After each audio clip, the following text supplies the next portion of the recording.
My son.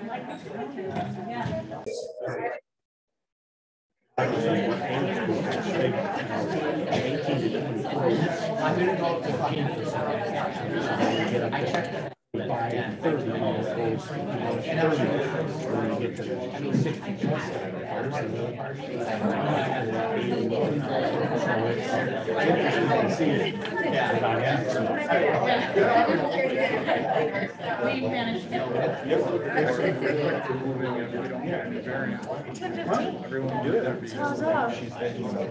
all right, good morning, everyone.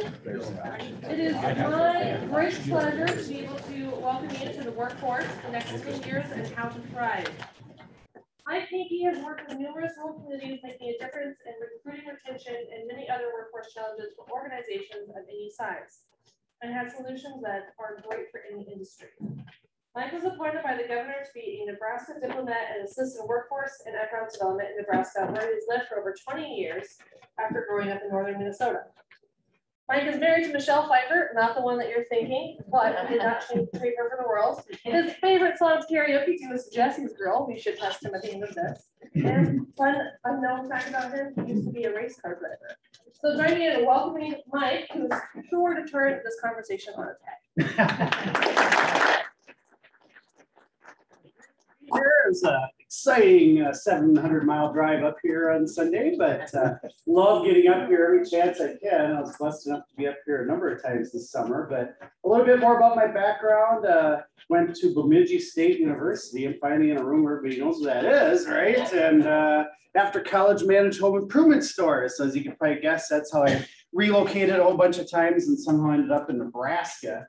But even in my 20s, I was passionate about training and development, and in Grand Island, Nebraska, the 10 years I ran that store, we promoted over 100 people into management positions at either other stores or the corporate office. We're always first in the nation in that category, and I was developing training programs for them. But I'd met somebody who ran a recruiting agency, but he owned it, didn't want to run it anymore. So I thought that was intriguing to run my own company.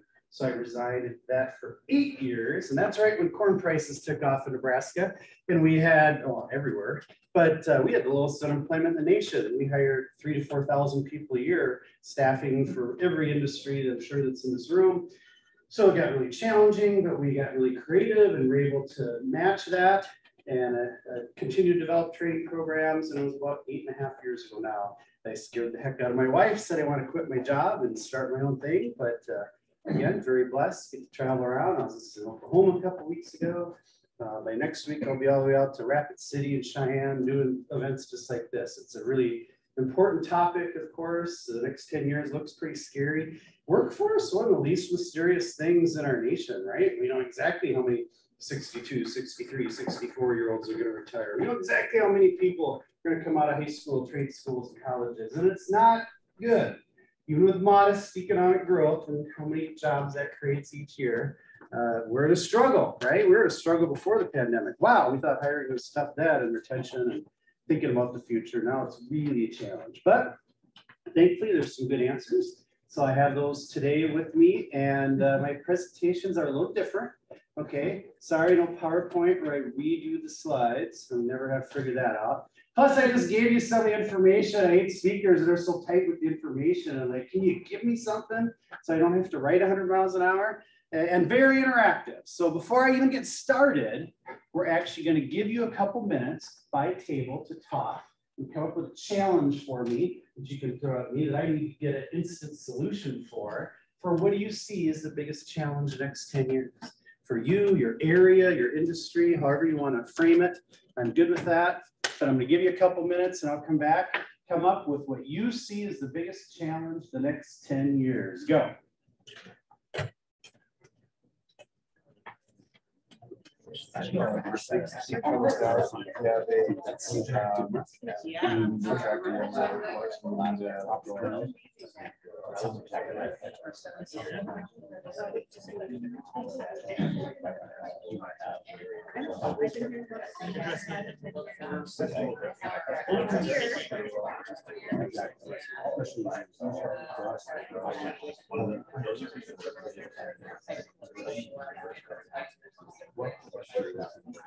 Right. just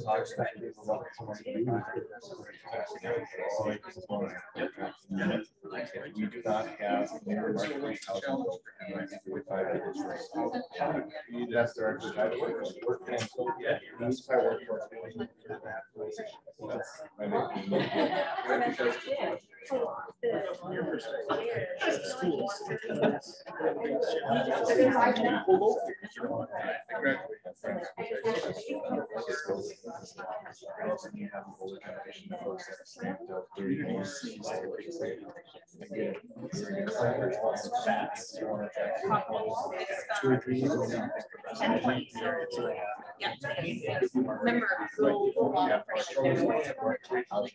you got green.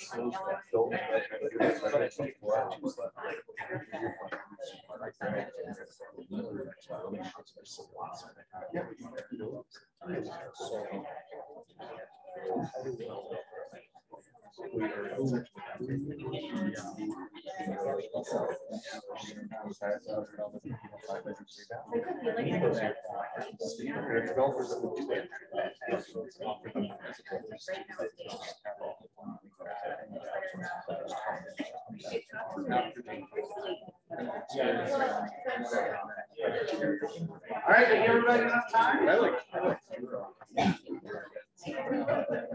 We'll try to stay on task here today. You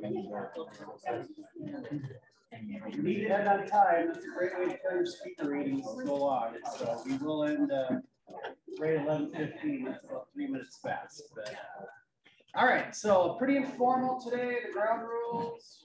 There's no ground rules, okay? So interrupt, raise your hand, yell out, I don't care. Halfway through, we're gonna play a Price is Right game even. It's gonna be fun. I might take a challenge or two, work from the training materials. We'll bounce back and forth. This hour is gonna go super fast. I'll maybe start with you, gentlemen. What do you see as a challenge the next 10 years?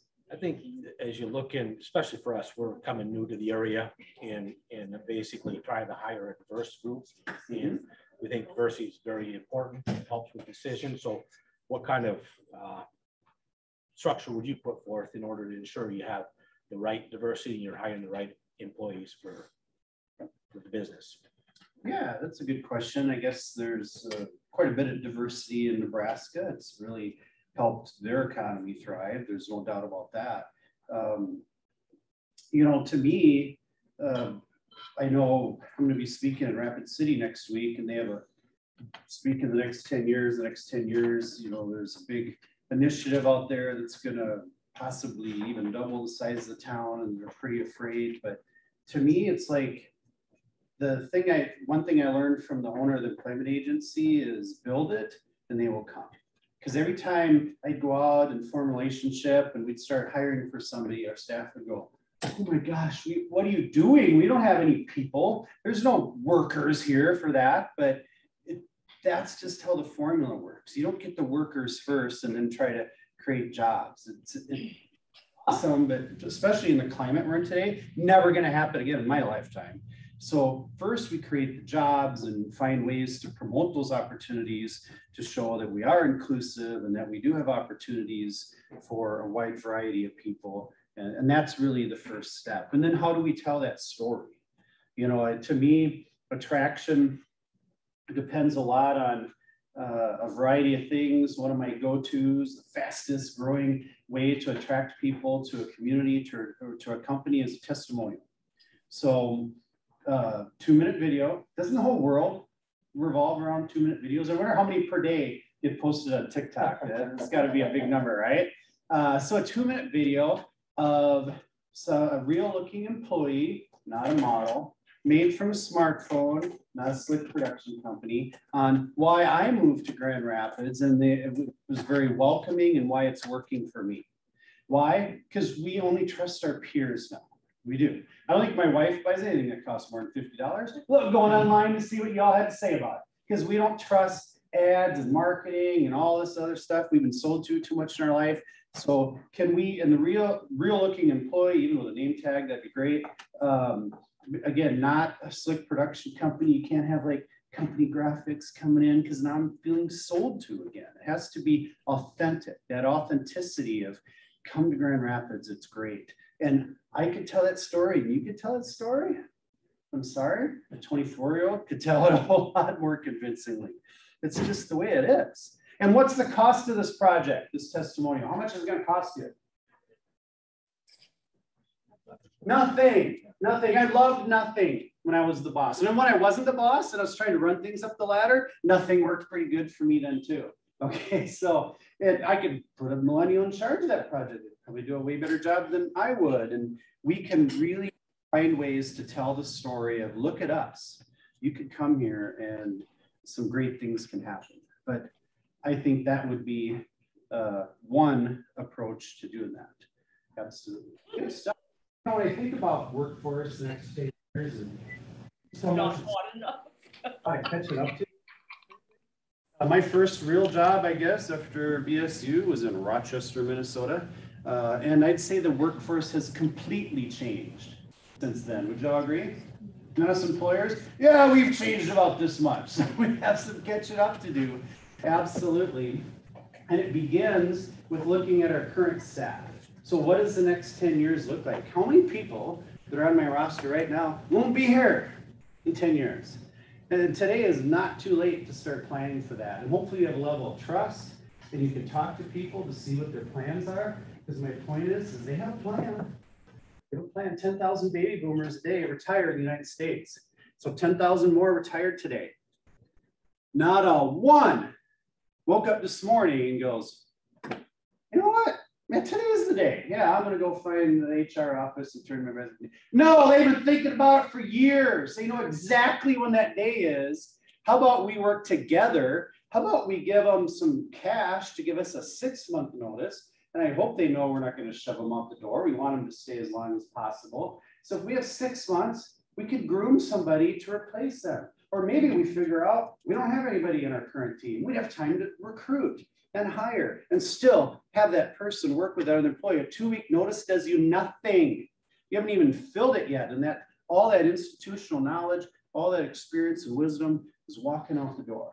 That's really bad. That's just so bad when we let that happen. If our organization is going to be strong the next 10 years, we need to be more proactive than that.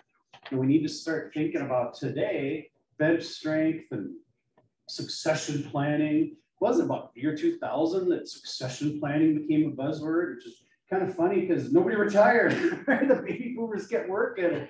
Now that it's a huge thing, you don't really even hear about it anymore. I guess that's old news, but yeah, but it's big for our organization as we plan for the future to figure out who's going to be the key leaders. And a lot of those key people that won't be here are your leaders, right?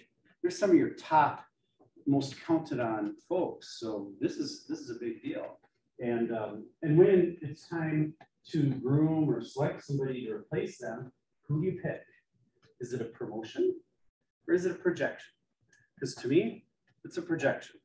It really is. I've had a lot of practice at this. If you've promoted over 100 people, you can only imagine how many times I had to choose the successor, which a lot of times starts a domino effect because then somebody has to move up and take their job, etc. And I shocked some people a few times with who I picked. Why? Because I was just looking at it as a projection. Who projects best to that next spot? The easiest poster child I can give you for this, and you can translate it to everything else, is sales. Whoever your top seller is, probably isn't a great choice to manage. Because what does it take to be a top seller? You're driven and you're selfish. I'm sorry, that's just how it is. No, you need the next person to be more like me, where I enjoy training. I enjoy making other people rock stars. That's the quality you need. Might not be your top performer. In sales, it's typically somebody a third to half of the way down. And whether it's a hospital or manufacturer, whatever, it's just funny how often that's the case. Who's going to lead those people the best? It's not who's been here the longest. Sorry, that's not how it works. In fact, maybe it's somewhat the opposite of that. I'm a huge sports nut, okay? So football, just one of many that I love. And you might know that Sean McVay, I think he was like 32 years old. He led the Rams to the Super Bowl a few years ago. So what did that do? Wow, that works. So all these teams in the last couple of years have hired young coaches.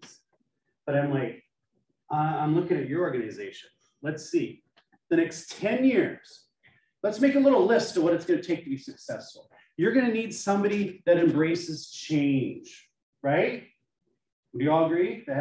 If they are a roadblock to change, you can't promote them. You can't put them in a larger position where they're just going to hold your company back again and again and again. So number one, embrace change, a pretty similar category, embrace technology, right? Need somebody that's going to embrace technology. Number three, we need somebody that understands millennials and Gen Z. They're over half our workforce now. Hey, a 32-year-old might be the best choice. Wow, that's not the whole list. There's a few more things that you need, right? But that's some of the things that need to be in the list. And the young person might be the best choice, in fact, to lead your company in a bigger role the next 10 years. So I'm pretty open-minded on that. And I really challenge you to be too. But yeah, we need to think who projects, what's the next 10 years look like? And what kind of person do I need to do that? That's what it's about.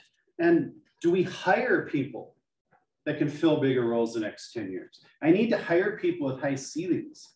I have 7 people that are going to retire in the next, I need some talent. Okay, so here's one of the things that kind of blew my mind as a recruiting agency is we present a candidate to you and you weren't interested. You want to know why? You said they were overqualified. Like, what? What is that exactly? Overqualified? And I hear things like, yeah, Mike, I mean, I don't know. What are they going to use me as a stepping stone for a couple of years and move on to something else? I'm like, in today's world, what guarantees that anybody would stay more than 2 years? Are you serious? Let's bring talented people in that could move up and fill those key spots that I know I'm positive are going to come open. We can't just fill the job to fill the job. In fact, we did an HR thing yesterday and had everybody, I said, raise your hand if hiring a warm body ever worked for you, even once. We had what, 40-some people in the room? Nobody raised their hand. It doesn't work. We need to hire some people with the next 10 years in mind. That's really important. Hire some high ceilings. Questions on that? And what I've covered so far. All right, let's take another challenge. Back corner, what do you have for me? Well, you talked about strength of your bench and how to best leverage that. The challenges that we were talking about is as we are in the middle of the exodus of baby boomers as they move more towards retirement, how can we best leverage that amazing brain trust to help us in the future with the growth of our businesses? How can we train X and Y? Yes. Great question. I'm seeing some old-fashioned things come back, like a training manual. Hey, let's have them document what they do. How do they do their steps? What's their week look like? And things like that, which I'm like, genius. Didn't we do that back in the day? I don't know, kind of fell off the wayside. But maybe my better answer for your question is, when I'm doing one-on-one executive coaching with somebody, I like to start with, make a list of things that only you can do. It's kind of funny. They come up with 3, maybe 4. That's it. Might be something payroll related that had their department's wages on it. Might be a couple other things they approve, and that's all. Like most of their job, we can empower and train others. And we have a workforce that their number one thing is they want personal growth. I want to learn. I want to grow. How am I going to expand my resume? Sounds kind of cold, right? Research shows the more you help them expand their resume, though, the less likely they are to leave because they're getting fed. They see learning as a lifelong pursuit now. So that's the big switch from, my days. Of my last final exam in Bemidji, you want to know what we did? We partied. Oh yeah. Why? Because I was done with school. I was never going to take a class again. That's how a lot of my generation looked at it. Today, completely different. Well, maybe they still party, but how many young people do you know that's taking an online class, or they're going for a certification, or they're going to get their master's someday, right? They see learning as a lifelong pursuit. And the ones that often came to us at the recruiting agency was your rock star. Why? Because they weren't getting fed anymore. It's like, well, Amanda knows her job. She's trained in. It's like, we're good. We're done. She's sitting there going, what? My generation's been taught that my arrow should always be pointing up. So if my arrow's no longer pointing up, maybe that's my cue. I need to look for another job. And we have unprecedented opportunities out there for our folks to look for other jobs. So here's how we marry all this together. Whether they want to or not, we got to sell it to them, but we need them to start sharing their job and giving growth to people below them. So none of that wisdom does walk out the door when they do decide to leave. That's absolutely the win that we need to be way more proactive about and definitive. Because I'd be like, hey, you need to start working with Amanda. Okay, all right. 6 months later, Amanda, how's that going? Well, yeah, we haven't really had time yet. Okay, all right. We're gonna create an action plan with actual steps, timelines. We're gonna document it. We're gonna make this happen. And the employee that's gonna get that training is gonna love it. But yeah, I don't see that a lot. That's what we need to see next 10 years. Let's grow. And you know what? Sometimes we anoint somebody. Oh yeah, when Bob retires, you know, Jim, he'll be the guy. And then they said, no, he's not. Let's test him now. Let's give Jim some of Bob's responsibilities now. A fair amount of time, I see, whoa, Jim does not, capacity is one of my favorite words. Jim does not have the capacity to do Bob's job. I'm glad we figured that out before we promoted him. Then we're in this total no-win situation of he can't do it. Do we demote him? Do we just suffer with it? Do we? Okay, enough of that rant. But you all know it all adds up, doesn't it? How about right up front here? What challenge do you have? I think when you just look at high school enrollment across the area, we're on a trajectory that's not good. And the joke is in our region that our biggest export is our kids sometimes. Yes. And just how do we turn that around? Okay, so you're not gonna like this answer. I don't know how you do it because the brain drain is tough to spot. If your priority list is pay, the amount of pay and fun things to do, the Minneapolises, the Duluths of the world are really tough to beat. But the recruiting agency, here's the bright side of this question, is we often get a call from them a few years later. Anybody want to guess why? Do you want to come home? Yes. And why do you think that is? Because they like it up here. Yeah, well, that's true. The grass isn't greener. They like it up here. They're probably starting a family. Okay. They don't want to live 4 hours from their grandparents. They have a new list. Proximity to grandparents, quality of the school system, cost of living, safe neighborhoods, commute time. That's their new. I live in Donovan, Nebraska. It's 900 people. I don't live in Lincoln or Omaha. Why? Because for Michelle Pfeiffer and I, first time I took her home to Clearbrook, Minnesota. Has anybody ever heard of Clearbrook? Oh, wow. A lot of people have. My friend's like, you're not going to take his name if you marry him, are you? So anyway, now I totally lost where I was going with all that. I was so excited. But what was I talking about? Took her back to Clearbrook. Yeah, but, High school kids moving out. High school kids moving out. So, they have this new list, but for us, Donovan, Nebraska, raising DJ and Kenny, that's where we wanted to raise them. Because to us, Donovan was better than Lincoln. You have things that are better than Duluth and Minneapolis, and we need a 24/7 website that shows them off, that shows, here's the testimonial for your community, okay? Might be a guy out there on a boat right on that lake, casting line. What's his watch? I got off work 18 minutes ago. Boom. So, and the really cool thing is they don't have to be from Grand Rapids. They could be from Hibbing or Evelyn or Colorado or Deer River. They just need to get back to the area, okay? It doesn't have to be exactly their hometown. So now they're trained in. Now they're 30. They have some experience. This is really good. We can really make this work. So we should still try to stop them from leaving. Don't get me wrong. I'm not saying stop your efforts. Just know you're going to suffer some losses. But if we play our cards right, we can get them back. And then they'll be here for the rest of their life. Really cool. All right. Addressing underperformers. I did a little thing. There's a Disrupt HR thing. It's kind of like a TEDx event where you got to try to get selected. But my topic was being lenient is not a retention strategy. Wow, we tolerate some crazy stuff that we never used to tolerate anymore. Doesn't work. I mean, I just want it to simply slow. Because again, when you frustrate, you're rock stars. The one you really need to stay. And another reason they came to us looking for their career opportunities, because they're tired of doing their job and half of that person's job too. Because we wouldn't hold them accountable. Because, oh, we're already 3 people short. We can't get rid of them. There'll be 4 people short. It doesn't work though. Especially if you're going to cast a vision of the next 10 years. That strategy is not going to work. You're better off having high standards. That's one big misconception for millennials and Gen Z is you just have to tolerate bad behavior and they don't want to work, and they don't want to do this and that. And like, no, everywhere I go, there's rock star millennials and Gen Z. There is. I mean, none of this just started. But when I was young, I hired who are now baby boomers for not showing up for work on time or for being lazy. It's probably bigger, not gonna lie, that category's grown, but there's still lots of great young people, and we need a culture that attracts that and does hold people accountable.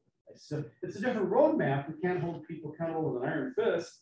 That's long gone, but accountability still part of your business success. So everybody agree with that? I don't think you sacrifice that. And lastly, for the first section, what are your leaders modeling? I have people like, Mike, you say that this younger generation wants to grow and learn, but we have an opening and nobody wants to get promoted. I'm like, okay, so what are your current leaders modeling? Because can I keep it real here today? My travels, sometimes, a lot of times I see the current leaders, they hate life. They're overworked, they're stressed out. They never get to the end of their to-do list. They are not happy.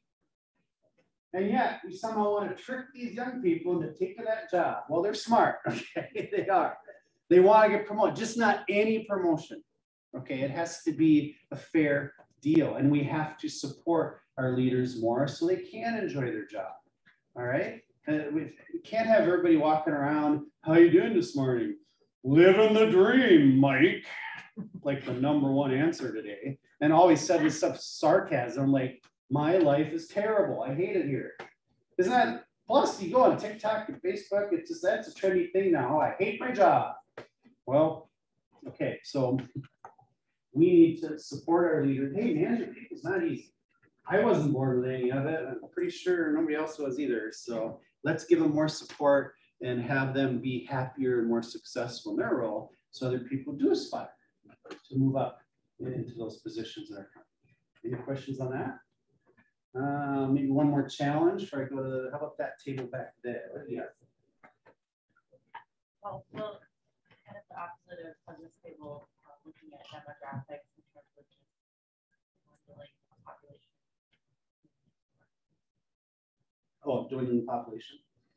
Well, and that's not good. Of course, we need to continue to do things to try to attract people to the area, but workforce participation is going down everywhere. So it's hardly any area that just doesn't have workforce challenges. How do we have enough staff and things like that? Actually, a great segue. Thank you for the next topic. So how do we combat that? We have a dwindling population. We have dwindling workforce participation. It's just like, kind of gloom and doom. Well, how you fight that is honestly with a positive culture, with a winning culture. I know I can't solve this for everybody because in the United States of America, it's a math problem. I'd solve it for any of you or even for a single community, because if you're awesome, people will gravitate towards you and everybody else in your industry can fight for the scraps. That's just kind of how we're at. It's literally a survival game. I mean, I see businesses already, Grand Island, Nebraska, going out of business, not because they don't offer something that you want, not because they didn't do a good job. They have no staff. For restaurants, it's like a coin flip, whether someone will even be open on weekends. Do you see that here too? And that's going to continue to go to other industries. Healthcare has some major challenges right on the near horizon. I mean, there isn't any industry that's exempt from this. So what can I do? What's the glass half full? Have an awesome culture. Have my current staff love it and be promoting it to other people. Testimonials again would be a great application right here, because culture drives everything. You know the research, it drives productivity, it drives attendance, it drives retention, it drives safety even, recordable injuries go up, morale is low. I mean, there isn't a customer service. There isn't a category it doesn't touch. So why don't we really focus on having a great culture? So pandemic kind of paused things. Last time Fortune magazine picked their 100 best companies to work for, it's kind of interesting who won. Hilton. Which I'm like, in the recruiting world, we actually had a hospitality division in Omaha. We staffed for the Hilton and the Hyatt and the Performing Arts Center and all them. And what's fascinating to me is, I know Fortune magazine puts a lot of work into that. There's tons of anonymous employee surveys. They did. It's now luck or Good Old Boys Network, how you win that award, okay? And the Edward Joneses of the world always win. So I'm like, Hilton, like almost their entire staff is housekeeping and setup people and bartenders and front desk. There's only like 2 high-paying positions in the whole building. Yet their surveys won? I'm intrigued. So I had to flip to the first page of the article. And the first thing the CEO said is, we decided to become employee focused. I'm like, drop the mic. I don't even need to read the rest of the article. That's it, right there. Employee focus, that's the key for you achieving your business objectives. And again, we still have accountability. And I think voice at work is by far the strongest driver of engagement now. But just like you heard this morning, you still make the call. You still have the power. You're just looking for feedback. You want to increase engagement? You want people to feel good about working for you? Okay, first of all, let's go back to some research. It's old research. If you listen to your employees, even if you don't implement their idea, but you take the time to explain why, they feel better. Listen, right? You've heard all that. That's been around a while. Hey, you really want to raise morale? You want to do this fast as this afternoon? Implement some of their ideas. That's where people have more pep in their step. That's when people feel like a valued part of your team. That's when people no longer feel like a number. It's because I talked to Mike and we changed our process because of my input. And I've only been here 6 weeks. Yes, that's what it's about. That's what it's going to take the next 10 years. And hey, I don't care if you have 15 employees, you're not a large company. What if all 15 minds were always working towards how do we do better? How do we gain efficiencies? I love efficiencies because we never make 100% right in that. I mean, what if everybody was engaged and had a voice and we were implementing the good ideas no matter where they came from, right? Old school, when I moved to Rochester, my way or the highway. Everything's upside down from there. Now, no, they need a voice. They need a voice. So that's how we get that culture and have them connect to the mission statement or your values. People, they want to know. They want to know what you're about. And when it came to our culture at the recruiting agency, I think the reason why we had an awesome 1-and-1 was because we hired people whose personal values were in alignment with our organizational values. Me, I love training. It's my thing. We challenge people to have 100 hours of training every year, and we strongly believed in giving back to the community. We had many programs, BTO, Adopt a Family, et cetera, where employees could actively engage in giving back to the community. And we attracted people that had those same values, and they stayed. I mean, especially us, because my staff heard of other openings in town that paid $3 to $4 an hour. Right? We were at the hub of all that, but they didn't go anywhere because their personal values align. That's what you stand for. People want to know. People want to know. What do you do? I know from a biblical aspect, we're not supposed to brag, but it's 2021. I'd have it out there. What do we support? What do we sponsor? Do we do United Way? Do we do this? Do we do that? That's the kind of company people want to work for. In fact, I heard a millennial say this the other day, and I love it. Mike, I don't want to just work for a company whose only goal is how rich we can make the owner. I want to work for an organization that gives back and makes Grand Rapids a better place to live. Right? In the next 10 years, let's see. You think that will become a stronger or weaker? What do you think? Stronger for sure. We all see the signs. Absolutely. So and if you have a mission statement values, good. Hey, maybe get some feedback from your team and update it. There's probably a word like inclusive or something that could be worked. Maybe we could add a sentence or two. If you don't have one, it's a great opportunity. And address those resistors and negativity. I gotta protect my culture fiercely. I went to a conference once and the speaker said, if you have a negative employee, they cost you a dollar amount equal to their annual salary. Through lower morale, higher turnover, right? Things like that. I don't have any scientific proof of that, but do you agree? Does that not sound reasonable? So we have to address it. We do. We just can't tolerate stuff like that anymore because our culture affects recruiting. I get asked so many times now, what's it like to work there? Or they go on Glassdoor, they want to talk to an ex-employee, they want to talk to a current employee. They want that peer. A 24-year-old involved in the interview process. Let's give him or her 5 minutes with this hot prospective candidate that I really want to have join my team. It's gonna move the needle more than anything I can say. So really important that we think about culture and really take some steps to have an awesome culture. Questions on that? All right. How about the back table there? Challenge we have.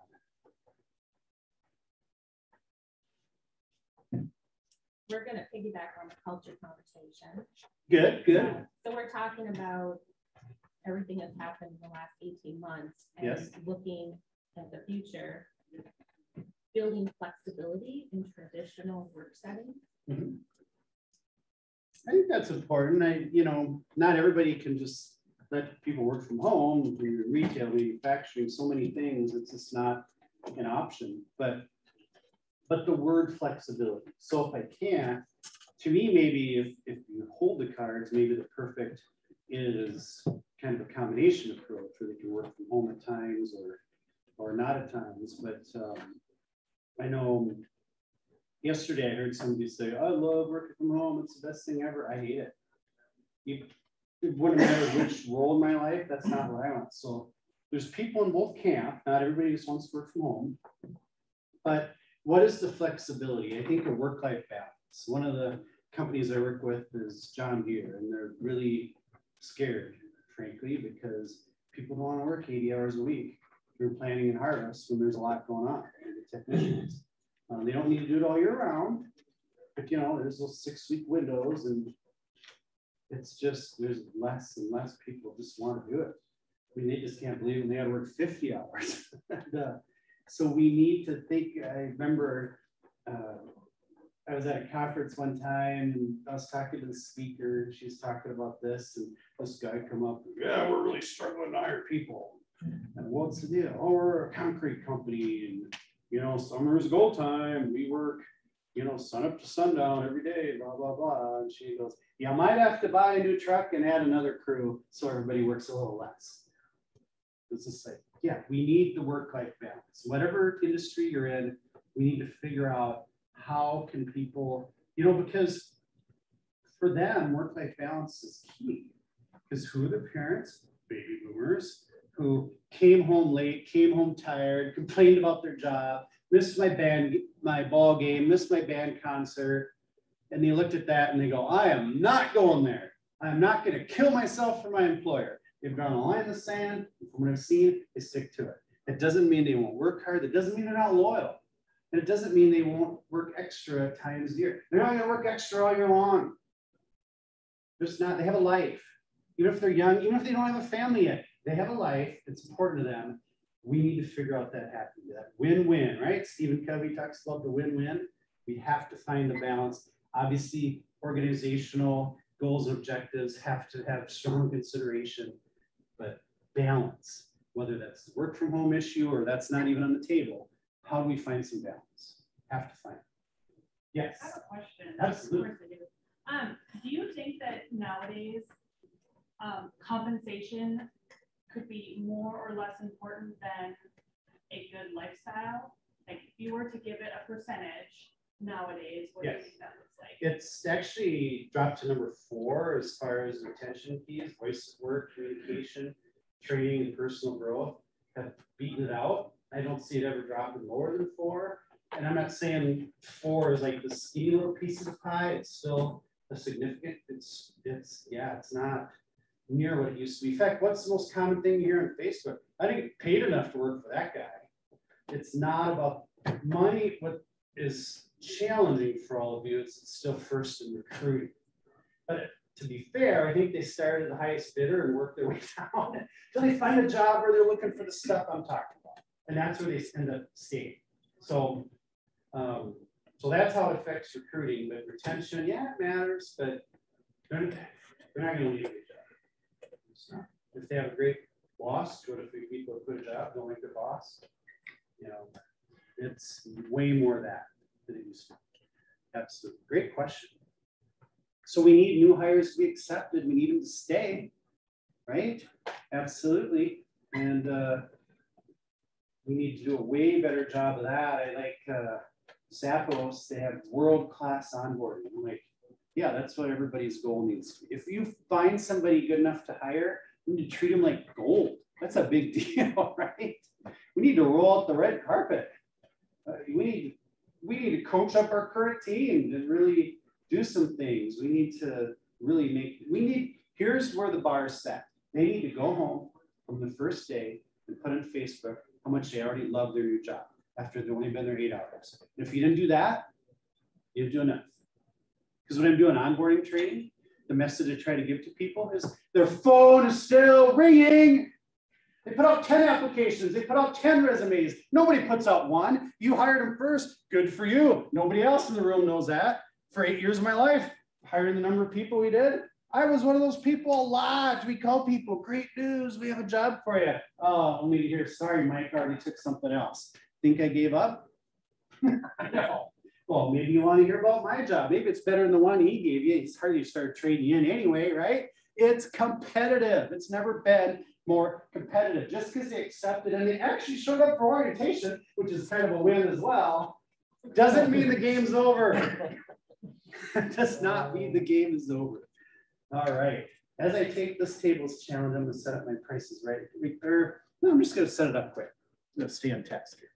Okay, I need a volunteer from the audience. I got a mug for you. This is not embarrassing at all. We're going to do the Price is Right game where there's 5 items on stage, 5 price tags, and you got a minute. You got to move the price tags around and line them with the right item. You run over and you hit the big red button and it shows you how many you have right. Well, we're going to do that, but with research that has to do with today's topic. So what percentage, I just alluded to, employees say personal growth is their top priority at work? What percentage of employees know your company's strategy? What percentage of employees think they should help create the said company strategy? What percentage of millennials actually do not want to job hop? And what percentage of people would actually give up a pay raise if their manager is fired? And I'm not making this stuff up. I mean, this is honest research. The cool thing is the whole audience is your lifeline. So you're not really up here alone, but I need somebody to come up to win this nice mug from our organizers today. Who wants to come up and move these around? It's so easy. Just put all 5 of them in the right place. Who wants to do that? Okay, good deal. Can you get the mug, win or lose? Somebody wants to keep track for a minute. Somebody wants to be the timer. So it's totally up to you. How some people do is like 5%, and then we kind of figure out where to put that. And I'll yell out when you get one in the right place. Okay. Okay, so everyone has to help me, right? That's the yes, rule. yes. Okay. Who's So let's timing? go What do you with want on the personal timer? growth. 1 minute. 1 minute. You Can we ready? just move these around? No. No, just move these Move around. these around. Okay. Yep. Personal growth, top priority at work. Let's go. 68. Got one right already. Wow. Company strategy. 5. Wow, I've gotten to 35. Got 2 right. Think employees should help create strategy.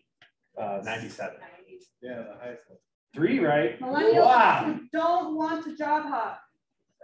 76. Really? Holy cow, nobody's Give up ever got raise this. If This is manager good. fired. There you go. Good job. That's a first. I've probably done this 20 times and nobody's went 5 for 5. room ever. All right, so let's talk about it. 68% of people, personal growth is what they want at work. Okay, that's their #1 driver.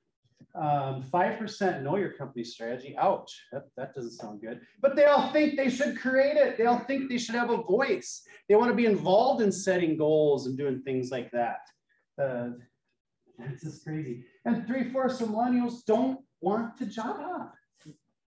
But they will, I guess, if you don't leave them a choice and they're not finding the things we're talking about today. And what proves that, and it kind of ties into your question, this is going to work out better too, is 1/3 of people actually give up a pay raise if their manager was fired and I was aligned with a new leader that could help me reach my goals in life and help my career get to where it needs to be. Yes, that's how pay it still absolutely matters, don't get me wrong.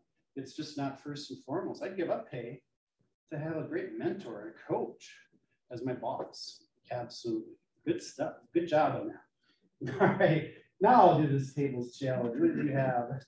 Well, I think we're mostly concerned about the brain drain that we see in the area, but I think beyond that, how do we take it to the next level? Because I think that parents and teachers play an influential role in the discussions when kids are figuring out what they want to do. And the parents and teachers, I think, in large part, don't believe that there are opportunities here. So they tell the kids to go other places. So yeah, well, it is. It needs to be a community-wide effort of branding, really, of all the cool things going on in Grand Rapids. I mean, I'll admit, I lived in Grand, Nebraska, and I lived there for, gosh, I don't even know, a decade. And then they have leadership, Grand Island, they have a leadership class here that you can sign up for, where you have like a monthly session where you do like a government day and a school day and sports nonprofits and business and blah, blah, blah. I had no idea everything that was going on in the community I'd lived in for a decade. So I think we need to open eyes to a lot of the cool things that are going on right here. Because yes, some people just, they don't get it. They drove by that building for 10 years. They don't even know what goes on there. Yeah, and I think we can do more branding to help sell it to everybody about all the cool things we have going on. Absolutely. Being proactive, one person on a job was kind of covered by his question. I mean, that's just bad business. We should have a retention plan. I applaud organizations that have stay interviews, although like, are we begging them to stay? Or where my wife works, they have quarterly conversations. I'm like, let's talk. Let's intentionally set aside for you and top leaders to talk at least 4 times a year. It's not too much about where are you going? How's your career coming? Do you have questions about things we do as an organization? The high level stuff, the 30,000 foot, not your daily tasks and things like that, but the bigger picture.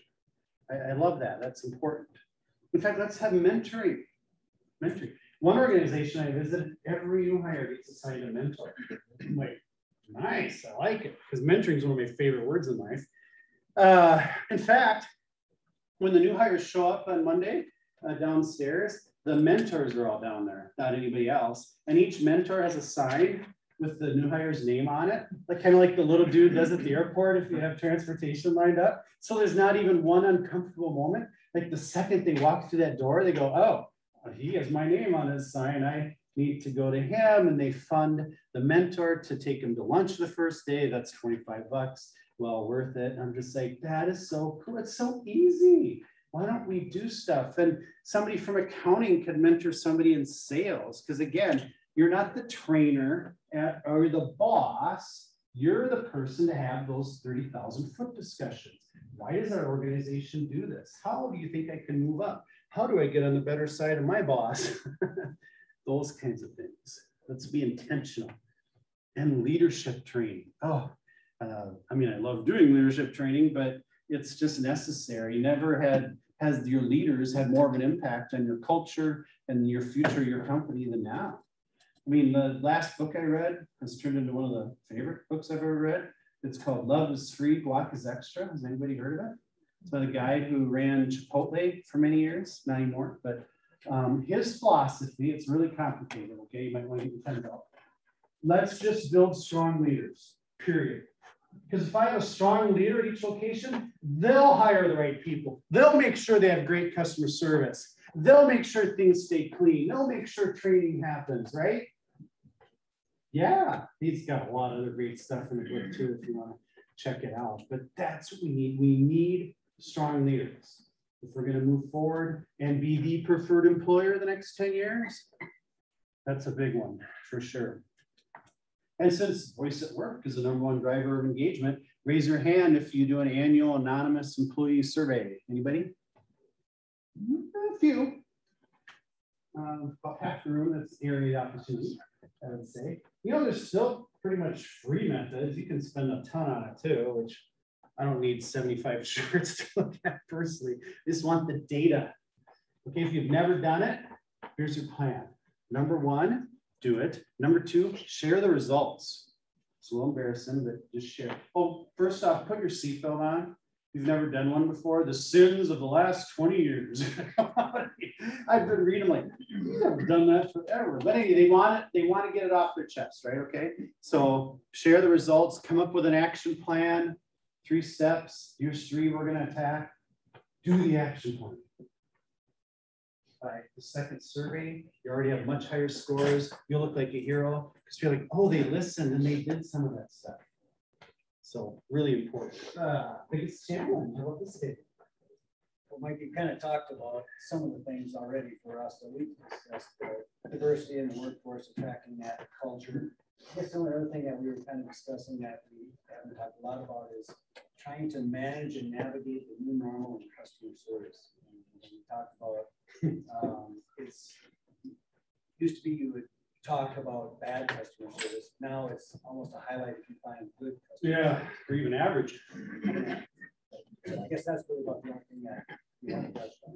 Yeah, wow, this group, you're like perfect because that's a great segue. I just noticed I missed one thing in that category because I get so many complaints. Mike, soft skills. Schools need to do a better job.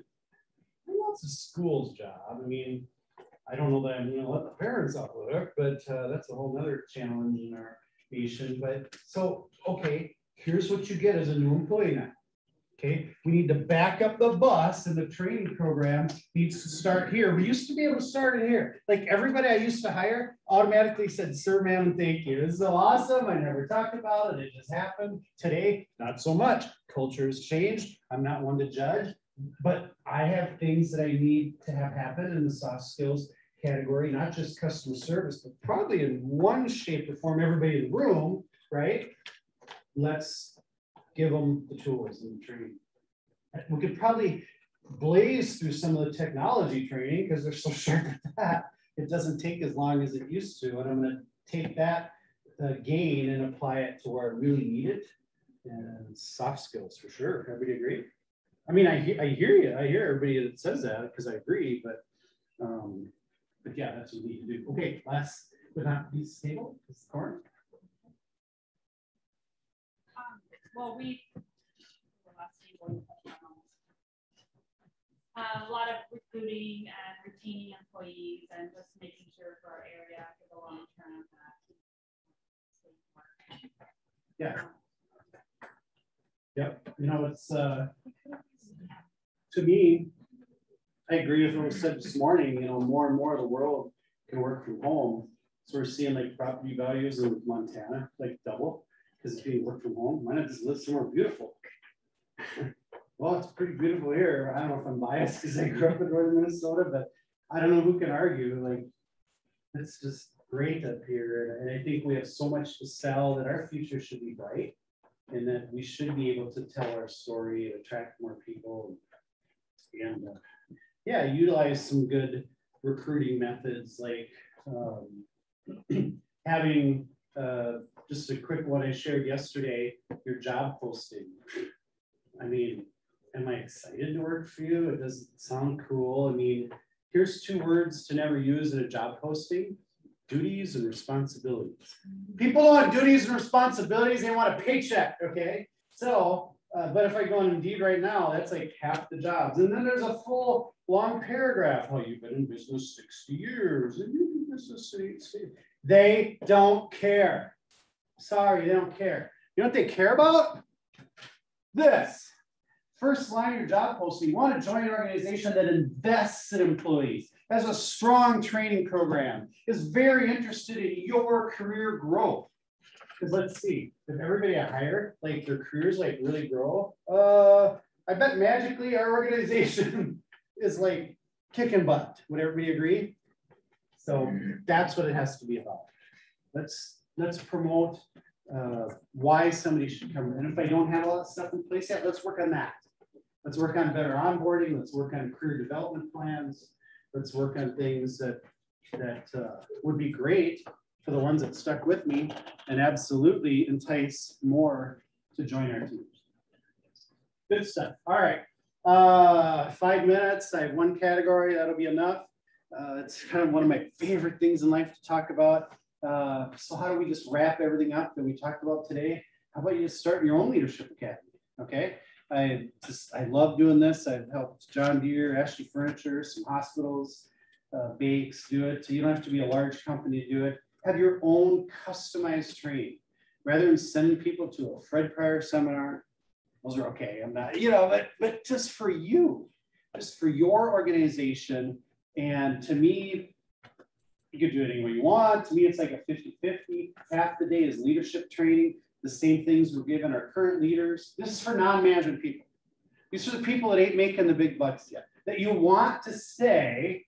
So when so-and-so retires, they can move up, okay? We need to do something proactively to keep giving them growth, even though I don't have a different title to give. So this gives people growth, and it causes engagement to just go like a jet fuel. People that come out of that first session, oh my gosh, it's just one of the coolest things ever about how excited they are for you and your organization. But half the day, maybe some leadership training. How can you make a bigger impact now? Half the day, business acumen. I don't care what kind of business you are. If everybody in your company knew the challenges and how to overcome them to run a good business, whew, it'd get pretty easy, right? I think a lot of employees like, well, we show up for work and we turn on the lights and you make $1 million. It's not quite that easy. There's a lot to it.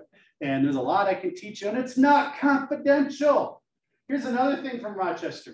Things are on a need to know basis. Nope, it's upside down now. They want to know. They feel they have a right to know. 97% of them think they should be involved in a lot of that. Like everything HR is confidential. Pretty much everything else is not. Why can't we share with our team and give them a peek behind the curtain, access to bright minds and leaders, another strong driver of engagement? This Leadership Academy does that, because maybe over the course of the year, they get to hear from each of the leaders in your organization. It improves communication. I've had organizations say, wow, I learned more from hearing from those folks than I do at our manager meeting. Yeah, because they're the ones doing the work. They have great input and insight that your leaders could benefit from. It increases buy-in. Why do we do the things that we do? Now we have peers out there going, yes, we need to do it this way, and here's why it's important. The bench strength. I mean, I just think we should have a learning culture. I actually put everybody in my company on a personalized development plan, a 90-day plan that they had to achieve every quarter. I want every 90 days, everybody on my team taking at least one step forward. That's just the culture. I don't want anybody to get too much into a routine. Anybody think they're going to try to resist change or anything like that. I wasn't going to allow that to happen. And then last and definitely not least, what a big differentiator in recruiting. We have the ABC Company's Leadership Academy. And I've talked to plenty of candidates who have joined a certain organization because they've done this. And they go, Mike, that told me all I need to know about how serious they'd be about my career. They started their own Leadership Academy. I'm like, yes, yes. And this does not take $1 million budget. It does not take much at all, but this is some opportunity cost, I guess. You always have to acknowledge that as far as time. But if each of your leaders devoted 1 hour a year, some companies do it monthly, some quarterly. John Deere just does it twice a year because they have 2 like huge busy seasons. But it's feeding them, it's giving them people a reason to stay and get excited about growth and learn more about your organization and your industry. Whew. Final questions, comments. My contact is on there. I'm sure there was more challenges than we got to, but included in our session. You can email me. I used to get like 100 emails a day. Anybody else? Now I get like 6. It's so beautiful. I think I have a follow-up question, or they want me to talk to their team or something. It's so I answer 100% of my emails. So if you send in one, hey Mike, I was curious, I will answer you. It's included in today's conference. So I'll hang around for a minute. Do we have a break now, or? Well, like, no. No, so we just gotta go. But thank you for having me out here today.